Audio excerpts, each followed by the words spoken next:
Hello friends and family, this is Megan Boat, aka Tall Luke B. Gooksadam. And I am here back with another talking video in front of my camera in my room, baby. I had some friends recently who had friends from their home countries come visit them in Korea.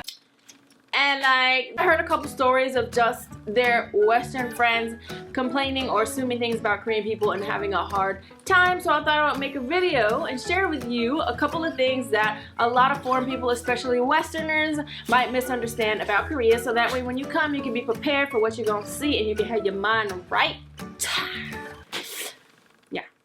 And a lot of the uncomfortableness that a lot of foreigners experience here are just because they don't simply know what's normal here in Korea. So I feel like they're kind of misunderstanding it. They're holding Koreans to the standards of people in their home country. Of course, some of the things that Korean people do here in Korea, if they were to do in America, it would be considered extremely rude. And some things that we do in America, if we try to do them in Korea, Korean people will assume that they were extremely rude because every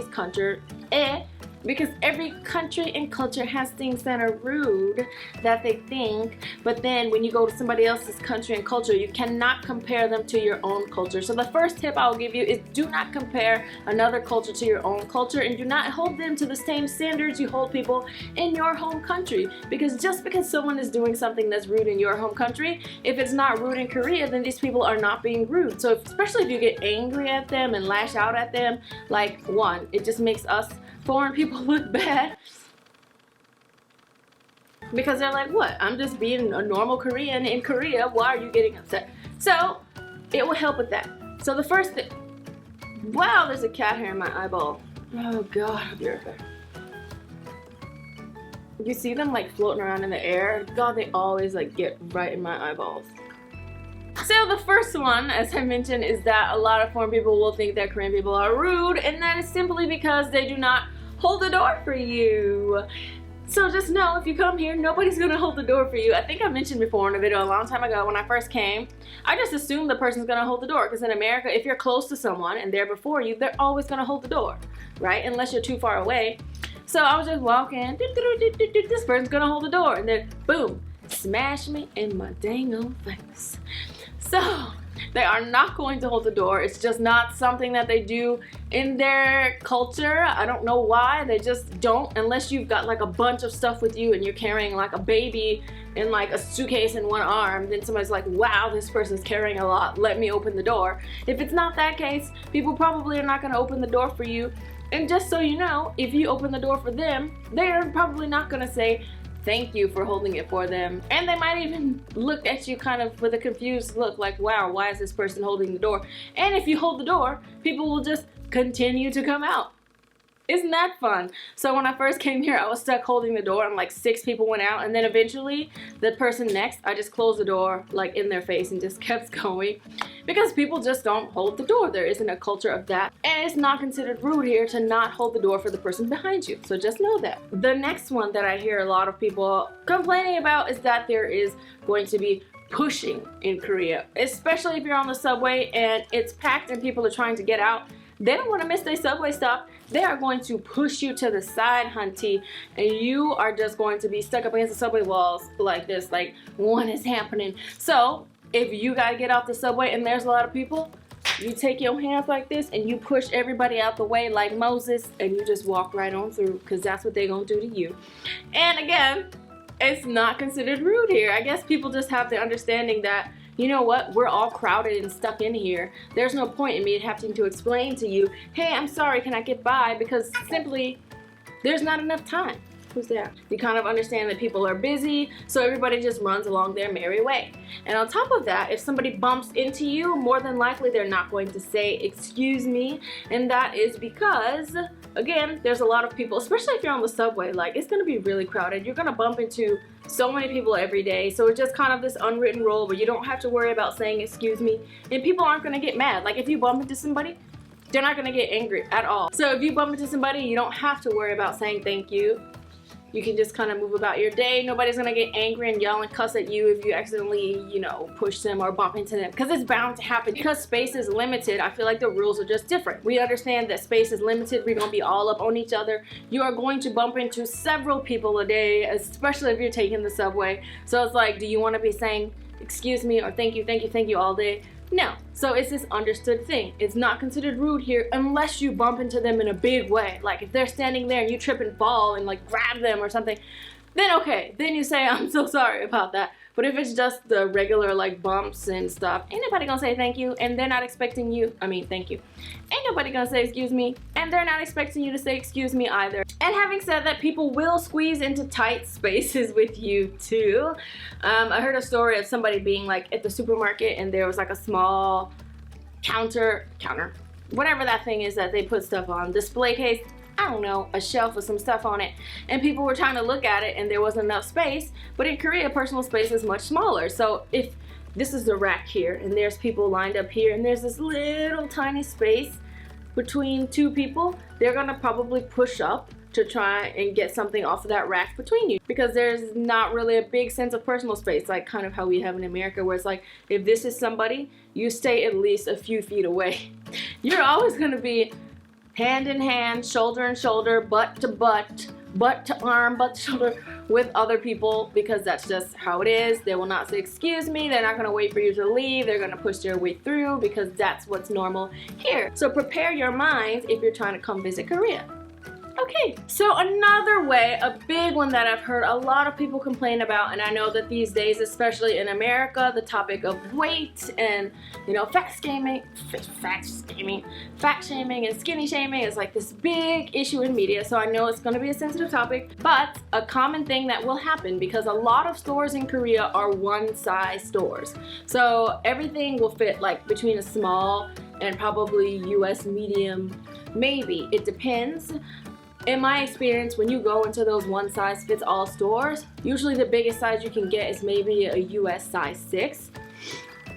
So, if you are bigger than that and you walk into a store, the store clerk might tell you right away, hey, I'm sorry, but we don't carry your size. They'll tell you that right away.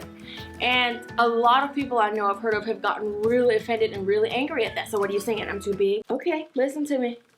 Hold your horses.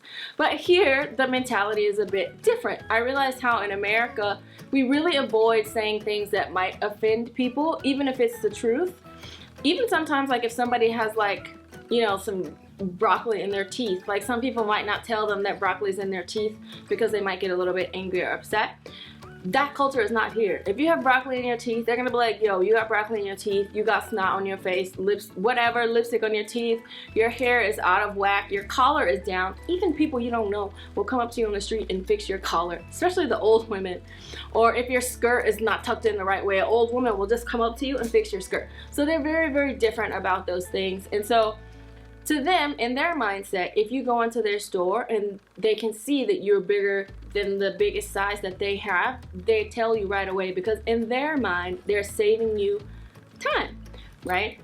Korea is a culture of very, very like fast. People go into a store, they have something they want to get in and get out. So if you go in and the thing that you want or something you can't use is there, in their mind, hey, I'm saving you a favor, so you can just move on and be on your merry way. You don't have to waste your time in that store. I've never experienced that, so I don't know like how it feels, but I can imagine if that were to happen to me, I might feel a little bit hurt too. So I'm just telling you this so you can kind of prepare your mind and know this is something that happens in Korea, and this is something that's okay to do in Korea because of what I just explained to you. It's not because they're trying to be mean or evil, okay? And the other complaint that I hear a lot of people who visit Korea say is that Koreans are disgusting. They're just like, disgusting! That made me crack up for a good 5 days. And a lot of people will think and say that because in Korea, when people sneeze or cough, even in the subway, they don't cover their mouth. I don't know what it is.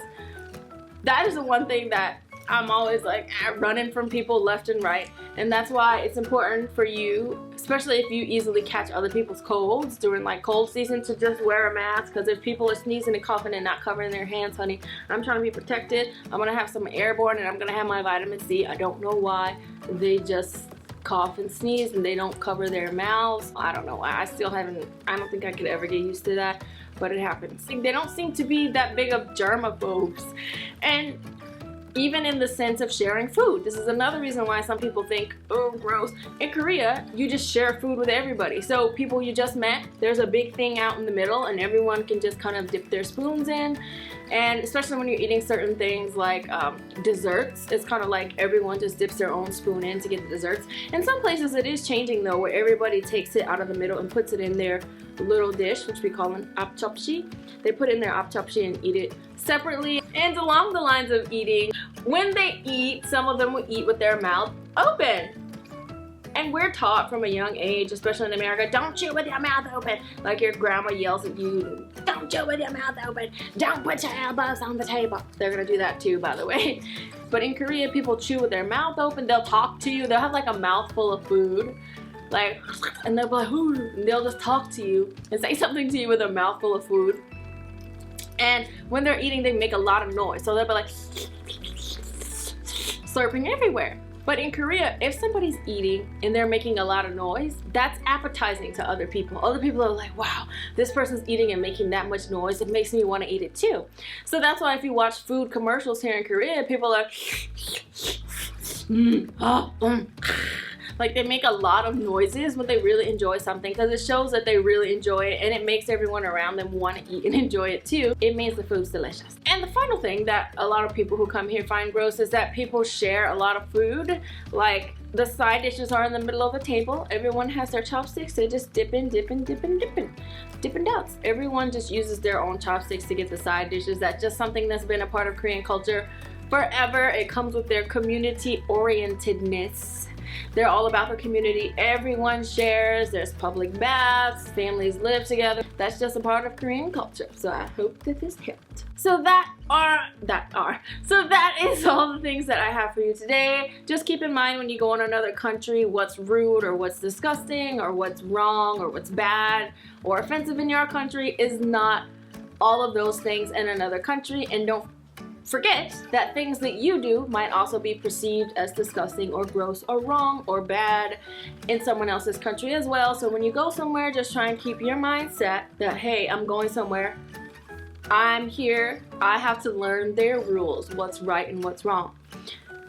Instead of just holding them to your own country's standards, and don't be judging them and saying like, ew, they're rude, they're mean, they're whatever, because it's just a different set of rules. So, if you're coming to Korea, I hope that this helped you to be prepared for things that you are going to see and encounter, baby.